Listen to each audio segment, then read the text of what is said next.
There are no facts to dispute before this court. I see no evidence that has the needed personal subject matter jurisdiction. The state is a fictitious plaintiff. The state of isn't here to testify. No injured man or woman is present before this court to provide first-hand knowledge. I am acting as surety for the named principal to contest jurisdiction. I am aware this is a taxable event and an excise tax is owed, and I want to be in compliance with the IRS code. Probation will be a waste of time in this matter, so I will revoke and remand you to serve your sentence, take her into custody. All right. $1,200 every minute I'm in jail. All right, guys, buckle up. Today's courtroom drama has sovereign citizen chaos written all over it, but with a little twist. This woman's back in court for violating probation after failing a drug test. Now, instead of taking the smart route and working with a public defender, she decides to go full sovereign citizen and represent herself. But here's the thing, you can almost tell she doesn't even believe what she's saying. It feels less like conviction and more like she's parroting some script she stumbled across online, hoping it'll magically get her off the hook. So what do you think? Are we looking at a true believer, or just someone desperate and out of options? Drop your thoughts in the comments. And if you're enjoying these breakdowns of courtroom chaos, don't forget to like and subscribe. Let's jump in. Your Honor, this comes before the court today on a probation violation hearing. And it's the intent of the defendant at this time to stipulate. And I do believe there's a agreed sentence, as you would say in this case. All right. Ms. Clark, you've heard the announcement of your attorney. Is that what you want to do? Admit to the violations? No, actually, I'm gonna make a motion for my attorney to withdraw. I got this myself. Oh, okay. What's the reason for that? I just want to represent myself. Okay. All right. Well, somebody give her a waiver of attorney form. Okay. It's muted for some reason. All right. Well, I've already gone over these rights with you, so you should understand them, but you have the right to hire your own attorney. If you can't afford to hire an attorney, I've already appointed one. You qualified. You do have the right to represent yourself as well. And that's what you want to do today? Yes, sir. All right. If you want to waive your right to an attorney, when we do this, you have to follow the rules of procedure and evidence just as if you're an attorney. You understand that? Yes, sir. All right. Does anyone promise you anything or threaten with anything to get you to waive your right to an attorney? No, sir. All right. Looks like you've already signed it and sent it in here. Did you understand this form you signed? Yes, sir. I'll accept your waiver and allow you to represent yourself. All right. Are you wanting to stipulate to the violations, or do you want to contest the hearing? I'm gonna contest it. All right. Mr. Hollis here. Yes, Judge, I can grab him real quick. Okay.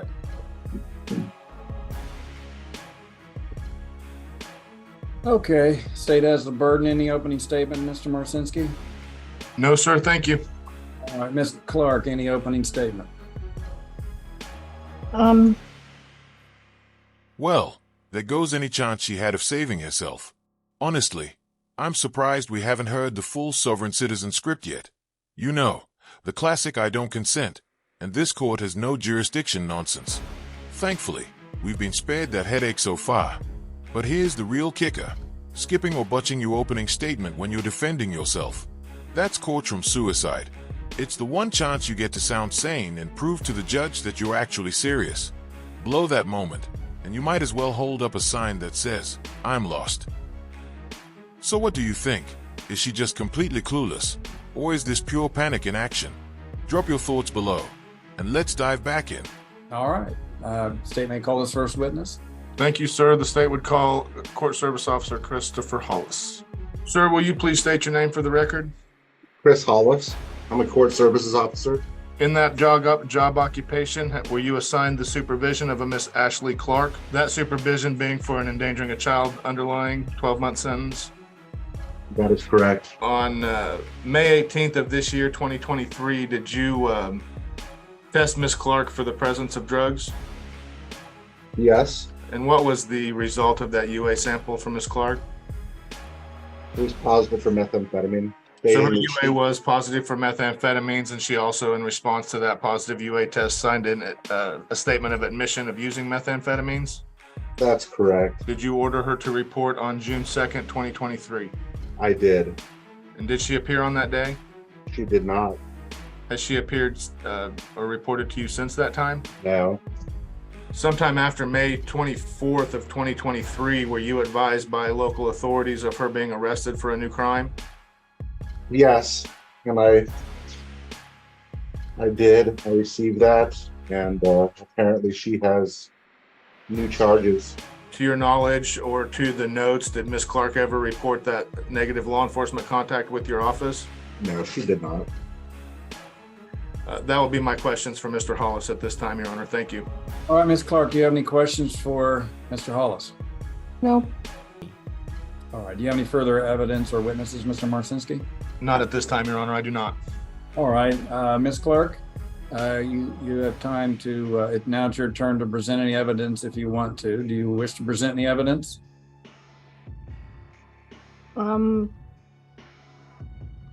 Right now, I see no evidence. This has the needed personal subject matter jurisdiction. If you want to present any evidence, do you want to present any evidence? Honestly, it's hard not to feel at least a little bad watching her self-destruct like this. Sure, she's in court for a reason, but seeing someone crash and burn this badly, on the record, is rough. But here's the kicker.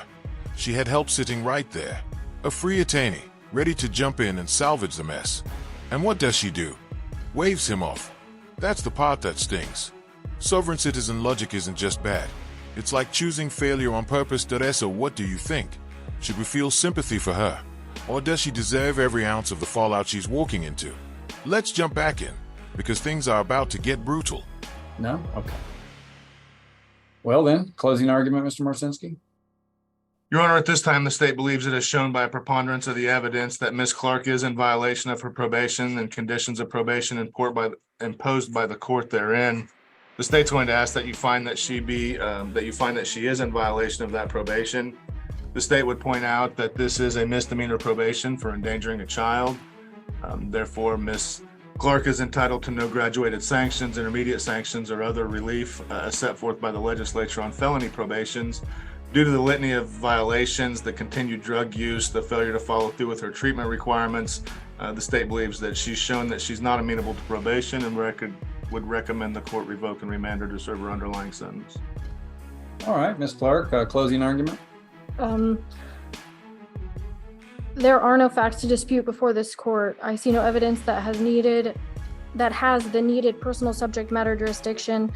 The state is a fictitious plaintiff. The state of isn't here to testify. No injured man or woman is present before this court to provide firsthand knowledge.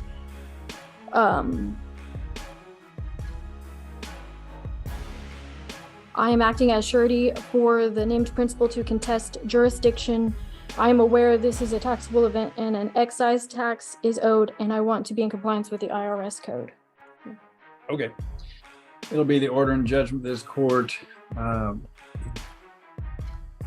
first of all, I'll make my findings. The state's shown by preponderance of the evidence that you violated probation in this case using methamphetamine around the 18th, as evidenced by the 18th of May this year, as evidenced by the positive UA and the admission. Also find that you failed to report in violation of probation as alleged. That would be the June 2nd, 2023 date. You failed to successfully complete outpatient treatment at Summer Mental Health as ordered by the court, so I find you violated probation there as well. You also failed to report law enforcement contact within the business day in violation of the orders of probation. You have violated it does in a very substantial way. I will go ahead. It appears as if probation will be a waste of time in this matter, so I will revoke and remand you to serve her sentence, take her into custody. All right. Can you believe this? She's actually demanding $1,200 for every single minute she spends in jail. After violating probation, putting her child at risk, and continuing her issues with substance abuse, she's now trying to flip the script and claim she's the victim who deserves a payday. At this point, any sympathy I had is gone. When someone repeatedly breaks the rules and endangers others, jail isn't unfair, it's accountability. And then to top it off, she makes an inappropriate comment to the judge right before her arrest. That kind of blatant disrespect doesn't exactly win you points in the courtroom. This is classic sovereign citizen logic, believing that if you reject the court's authority, somehow you're above the law, or even owed money for being held accountable. But reality check, that's not how the legal system works. She broke probation. She faces the consequences. So, what's your take? Does she have any realistic chance of avoiding her sentence? And be honest, do you think she's really walking out with $1,200 a minute? Drop your thoughts in the comments. And if you enjoy courtroom breakdowns like this, don't forget to hit like and subscribe for more. Thanks for watching.